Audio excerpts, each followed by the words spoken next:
What's up, everybody? Welcome to Podcast Now Plus. I'm Alex, and in this video, I want to talk about MindsEye yet again. Look, I've been saying that something feels off about this game for quite some time, and I do want to pat myself on the back because sometimes I do get things right. I had talked about a little while ago this prediction of like what really is going on, right? Because they're making this everywhere engine, right? This kind of creation tool. And that was like the end goal. But then you have MindsEye, and MindsEye has been kept so secretive, and the previews were not good, and it seems like it needs to be delayed, all this different stuff. And I'd always wondered, like, what is happening? And my prediction was that something happened where they had to reverse course. They were going for that bigger goal, and then they decided to throw out MindsEye from that bigger goal. Turns out, I think I was exactly right because we have confirmation from MindsEye, specifically the developers, that the goal was exactly what I said and actually what they said. But they have decided now to basically reverse it. So they were building this creation engine. MindsEye came from that. But now MindsEye is the big thing. So MindsEye is the full, playable game.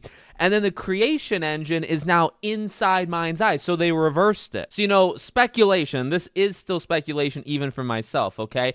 I wonder what happened. And I wonder, did they run out of money? Because, my prediction was that they did. They ran out of money, and their goal was to do, that grand experiment. But they said, oh, shoot, we are screwed. We need something. So let's make a very quick game from it, which is why I think MindsEye is the way that it is.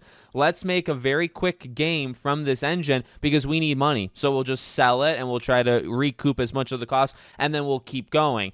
I feel like I'm very close. Now, that part is not confirmed, but the idea of what they're doing is confirmed, right? Like, something happened where they stopped this end goal, and instead they just, gave us MindsEye, and they said, okay, well, what if we put the creation tools into MindsEye? But MindsEye was built with the creation tools in the first place. Does that make sense? Like, it's a weird situation. Now, I will say, okay, for all the criticism I have thrown at MindsEye and the internet has thrown at it, I do think the creation part of the game is honestly one of the cooler elements.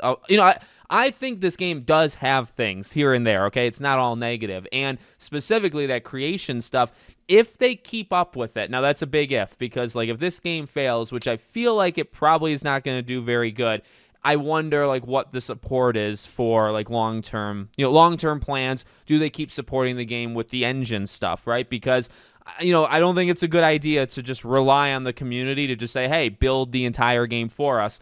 It works in kind of perfect harmony like we saw back in the day with, say, Little Big Planet. But those games were never 10, 20, 30 million, sale games, right? That was such a dedicated, unbelievably talented community that worked almost in harmony with Media Molecule, at the time. And also it was a good game. MindsEye, we don't really know how it's going to be. And then they have the creation stuff. It could be a savior, but you're relying on people putting up with the rest of it, going to the creation thing, and then continuing your product for you. Oh, and by the way, they pay for it, right? So I don't know how that's going to work, but that is one of the cooler elements of the game. I just wonder how fleshed out it's going to be, because a big element with this game that I feel is that it needs polish. It needs to be delayed. I don't think it's ready.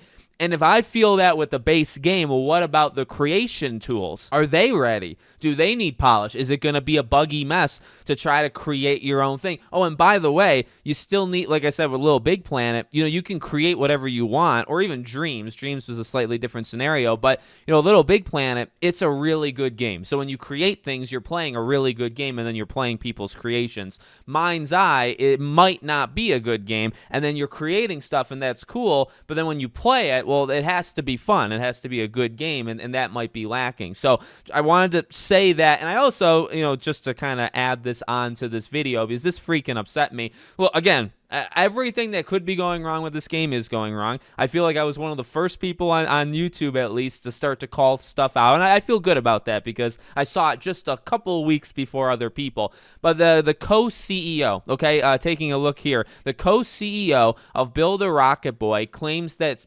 somebody is paying people for their negative feedback, and this was taken from, I believe, Discord messages or Discord communications, and this guy sincerely believes that there is some sort of hate market or hate campaign going on with this game. Now, okay, let me be fair, because I just want to be fair. All right, there are people that are in their circles and they don't do anything outside of their circles. So are there people from Rockstar, not paid by Rockstar? I think these are people that are always kind of looking for attention, right?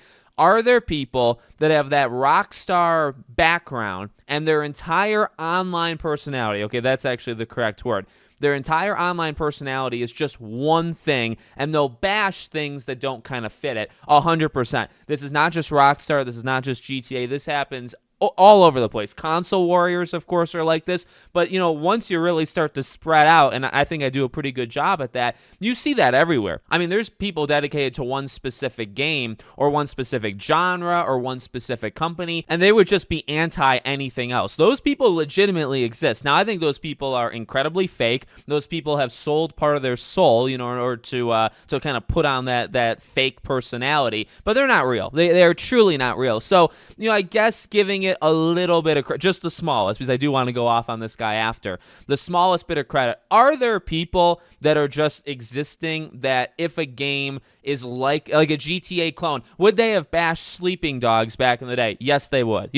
Are those people out there? Of course there are. I really don't think there's that many, and I really don't think they have that big of a pull. Okay, and that's kind of where I want to end the sympathy part, because then the other side of it is I really think by doubling down on that, as this guy does, you are diminishing the here's the thing. Constructive criticism is a real thing, and I think it is important. And so many of these developers and publishers and executives, they never want to hear it, and not everybody, but oftentimes. And, so this is a person high up there, right? Co-CEO. And it's like, look, a lot of people that are going after this game, when I say going after, a lot of it is constructive criticism, especially when I started, making these videos on MindsEye. I want the game to be, and I still say that, I want the game to be good. I want to be even proven wrong that I think the game isn't going to be good. But anything that I've brought up, or anything I think several people have brought up, has been constructive. Is like, hey, maybe you should take a look at this, or this is why we feel this way. We're not looking for the game to fail. We're not looking for the worst in anything or everything. And I think some people do. Some people absolutely do, but not me. So I can only, I guess, speak for myself. But when people like him does things like this, it takes away that entire side of things where they're making an excuse. They're just saying, okay, well, anybody that has anything negative to say about this game is a paid shill. And it's like, Mr. Matty Plays, right? The biggest guy who did the preview, and it was a very negative preview, right? But it's because he thought the game was bad. I mean, let's be real. Okay, Matty, number one, he leans Bethesda and Xbox on his main channel, right? That is so if he's being paid by anybody, which he's not, I truly don't believe he is. If he's being paid by anybody, it's Xbox and Bethesda. It's not Rockstar. This is not a undercover Rockstar agent that's been sent in to destroy MindsEye. You know what I mean? It's ridiculous, and it's funny because it's like an espionage type game, and then he thinks that there's covert ops going on. It doesn't make any sense. But I do think that's a good example, because it's like, well, who's he talking about, right? Some of the bigger people. There are people that heavily cover GTA that have covered MindsEye, and they've been negative towards it. And again, are some of them undercover agents? Again, I would say the most likely outcome of that kind of situation is just people that have made their entire personality covering GTA. I would never do, I don't get that kind of lifestyle and online personality, but I think that's the worst that it gets. I don't even think it goes over that line of no, they're being paid. Not only are they getting paid by Rockstar, because sometimes people think that anyway, right? They're getting paid by Rockstar to support GTA. They're also being paid to trash games that are in the similar genre. If that is true, that's very pathetic from anybody involved, the people taking the money and the people giving the money. But I really don't think that's even how it works. I've talked a little bit about that in the past. I don't think that's how it works. So I think that's the worst. That's the worst situation. But who else is he talking about? Matty was the one who went the hardest and the biggest, easily. There's no other preview, and there's no other creator that's bigger, and the preview that was bigger than his on MindsEye. So you probably are talking about him, but you gave him the preview. So I don't even know how that happened, but you gave that to him, and he's not. If anything, he's a Bethesda undercover agent, which I don't think so. But if anything, he's leaned that way. He's not leaning towards this. So I don't don't know. The whole thing's a mess. Like I mean, even when you look at something slightly positive, there's like 10 negative things with this game. And then you have the CEO that the biggest thing is just diminishing, like not taking seriously, right? These kind of criticisms, lumping it all into, it's like a paid harassment campaign, you know, like against them, and that everybody against them is kind of united for some like silly reason. And it's like that's really that's definitely thinking about it in a strange way, because then you're blocking all criticism. You're saying, well, all criticism is because of this one ridiculous thing that, and of course, yeah, if it was true, you wouldn't give any thought to it. But it's like, well, there's no way that's actually the case. So maybe you should start to take, you know, a look at, and seriously look at what these people are saying about your game, because your game releases in like 10 days and it's not looking great. So let me know what you guys think in the comments. Make sure, as always, you're subscribed to the channel, bell icon's turned on, and I hope to see you all on the next one.